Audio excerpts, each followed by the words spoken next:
Hey guys, welcome to a special, unexplained, unusual episode of Pharmacy Talks and Darshan Talks. And the reason I wanted to have this conversation is something I noticed that's been popping up in my newsfeed.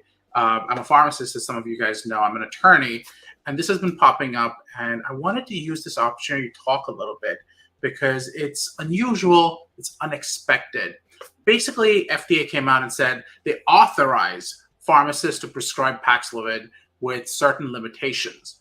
Um, this has gotten a lot of play because pharmacists typically can't prescribe, and it's unusual because pharmacists especially, are very, very happy about the ability to prescribe. I want to clarify that this is not what a lot of people think it means. And again, not giving legal advice. Talk to your attorney for advice that's right for you. But and the key that is important is it's important to read the words.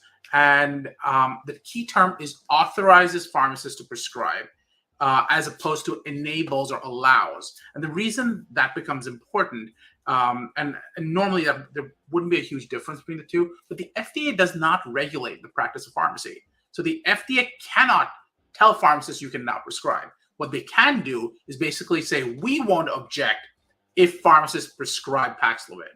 So it's important to recognize the difference between the two. Some might say, Darshan, you're just misreading it. That's not what it says.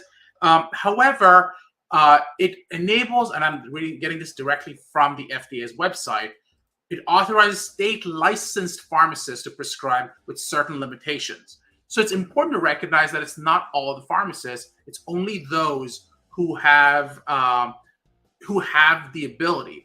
Those limitations, they should basically refer patients for clinical evaluation with a physician, advanced practice nurse, or authorized under state law to prescribe drugs. I don't know too many state laws that actually enable the prescription of drugs. Obviously, there are some unique situations, things like, for example, if the pharmacist has an agreement with the physician. But it's important to recognize that it does not give pharmacists wholesale ability to suddenly start prescribing if your state does not enable that or allow that. Obviously, if someone disagrees with me, I've spoken to a couple of different friends of mine who are lawyers to see if I'm missing something. But everyone I'm speaking to is coming back with the same basic principle.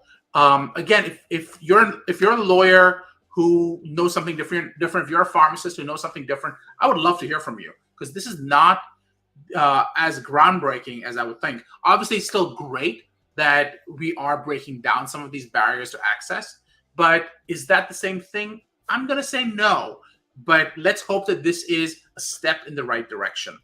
Love to hear from you guys. Thank you again.